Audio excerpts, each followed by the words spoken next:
Good afternoon, guys. Anything to Good morning, Coach. Is it still morning? Oh, wow. no.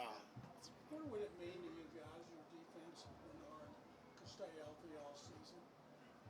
I think, what it will mean for Gennard to stay healthy. I think if he continues to work like he's working, he's doing a really good job for us. He's improving. Daly has seen a lot of improvement from him, so he just has to continue to do what he's been doing, improving. And for me, on our defensive line, I want as many guys as possible. All right, so if we rush the passer, we can have 8, 9 guys who all can rush the passer, then that'll be great for us. how is Stroud been doing? Is there anything to make of him getting most prefers to them? Stroud's doing a great job, and he's improving, just like we asked all of our guys. When it comes to just development and what do you expect from training camp? What do I expect from camp? I expect everybody to be better than they were the day before. And that's the main thing that I'm seeing out of a lot of guys. And today, it was really nice to see just new guys stepping up, making plays. So as we continue to build and new guys step up and make plays, it just shows our team is definitely growing in the right direction. Coach, how much of your playing experience and your former coaching experience goes into you putting together a practice? Well, with what goes into a practice, there's a lot of planning that goes into a practice. For me, it's a lot of guys working together, myself working with the offensive and defensive coordinators, and we want to make sure we're putting our guys in the right situations, making sure we can give them everything they could possibly go through before we actually hit a real game.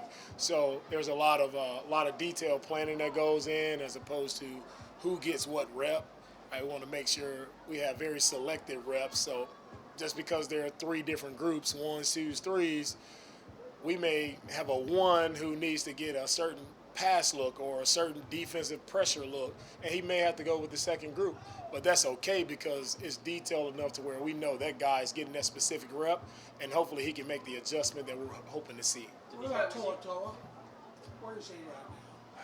Where's Henry right now? Henry is in a really good spot for us right now. He's improving. He's doing a really good job of communicating the defense. We put a lot, and we ask a lot of the Mike linebacker to communicate on defense, and Henry has done a really nice job of stepping in, making that communication, and he's improving each day, so I'm pleased with where Henry is. DeMeco with Scott's tough break, season-ending knee injury.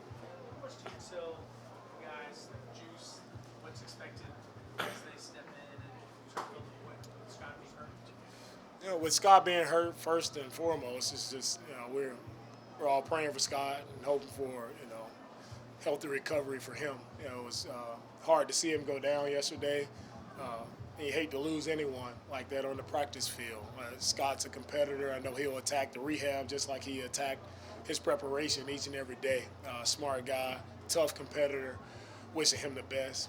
And when it comes to replacing guys or guys stepping up, it's part of the game. That's why you're here. Everybody's here because we expect you to step up and play at some point. That time, who knows that time? No one knows what can happen. So you always have to be ready. You always have to be on your A game. You always have to be prepared because you never know when that moment is for you to step in and play. And that's the situation we're in now. You Hey, mentioned Coach, how you there talked about rookies come in, quarterbacks, and the offense seem to hold on to the ball. Looks like CJ's making improvement in that area. That being focused on guys. With how quarterbacks hold the ball, with CJ, what I've seen is he's definitely made adjustments. He's getting the ball out quick. He's making the proper reads, and that's the first thing. We want him to just make the proper reads, and if one is open, deliver the ball. And he's doing that today, and that's how we want to operate efficiently.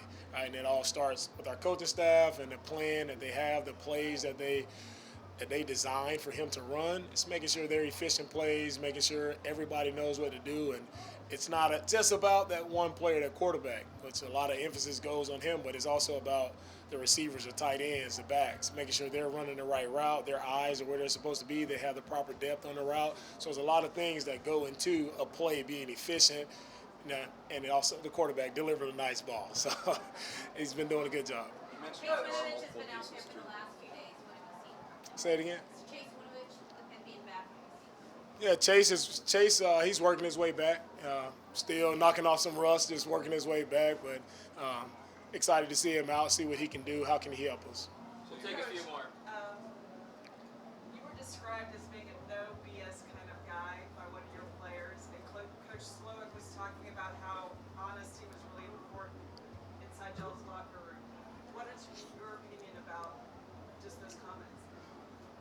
what type of coach am I? Right, I am a coach who's going to shoot it straight to the guys. Right, these guys have a limited amount of time in their careers, and we don't know how long their career will be. So for me, I'm not going to sugarcoat it to a player to make him feel good.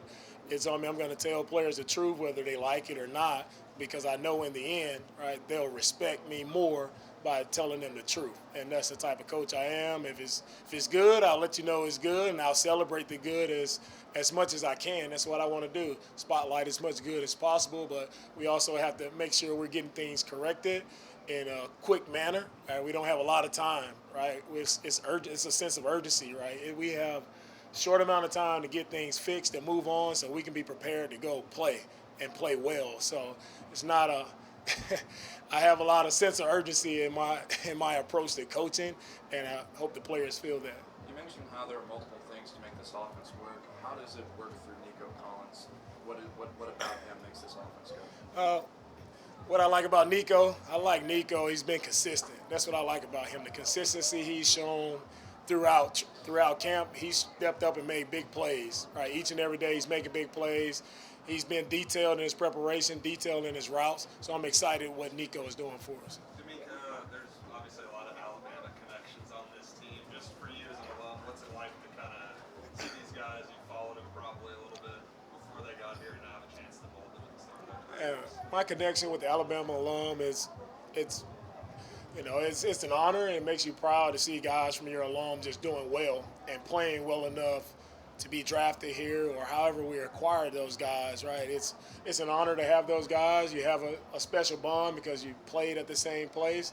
But that's one part of it. But at the end of the day, it's about, those guys are here because they're great football players, first and foremost, not just because they, went to the great University of Alabama, but they're great football players, and they're really, really great young men. So excited to work with them because of the talent that they have, and they're also just really, really genuine guys and fun to be around. We'll close with Cole and DJ.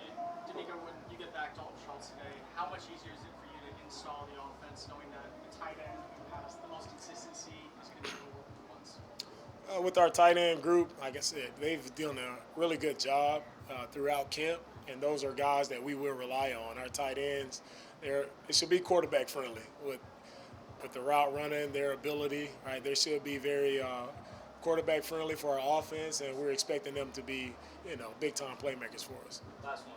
Follow up on Paul's question.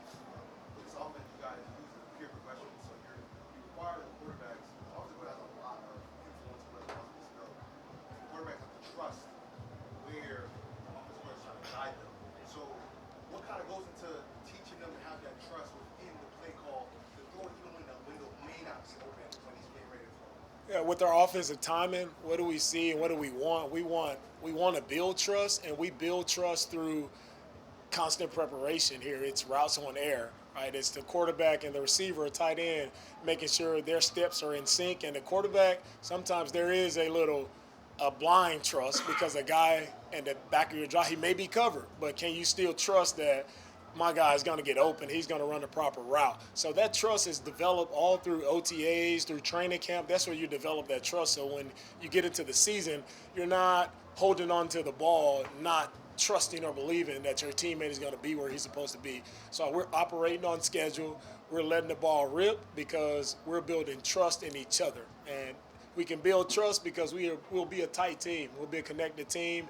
These guys will fight for one another, and they're going to make H-Town proud. Thank you. All right, thank you guys. Thank you.